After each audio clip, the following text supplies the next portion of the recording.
আমার ৬ মাস বয়সী বাচ্চাকে আমি কিভাবে প্রথমবারের মতন বকুলি দিয়েছিলাম সেটাই আজকে আপনাদের সাথে শেয়ার করব। ৬ মাস বলতে অনেকে হিমশিম খান বুঝতে।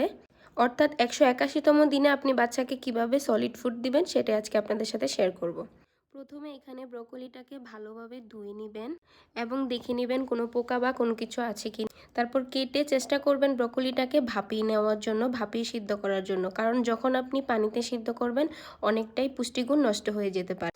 আর যদি পানিতে সিদ্ধ করেন তাহলে আপনারা চেষ্টা করবেন যে পানিটাতে সিদ্ধ করবেন ওই পানিটা দিয়ে ব্লেন্ড করার জন্য, তাহলে পুষ্টিগুণটা কিছুটা হলেও থেকে যায়। আমি ভাপিয়ে নিয়েছি। তারপর আপনারা পিউরির পাশাপাশি বাচ্চাকে একটা দুইটা করে ফিঙ্গার ফুড দিতে পারেন। পিউরিটা যতটুকু খেলো হাতেও দিলে বাচ্চা আস্তে আস্তে করে শিখবে, যেহেতু ৬ মাসের শুরুতেই ফিঙ্গার ফুড খেতে একটু অসুবিধে হয়। তারপরেও আপনারা ওদের সামনে এটা সার্ভ করবেন।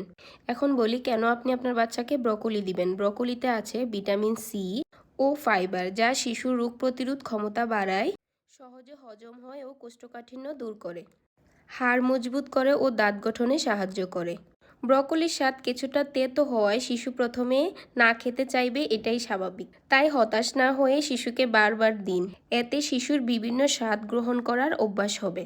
স্বাদ বাড়ানোর জন্য ২ বছরের আগে কখনোই চিনি বা লবণ ব্যবহার করবেন না।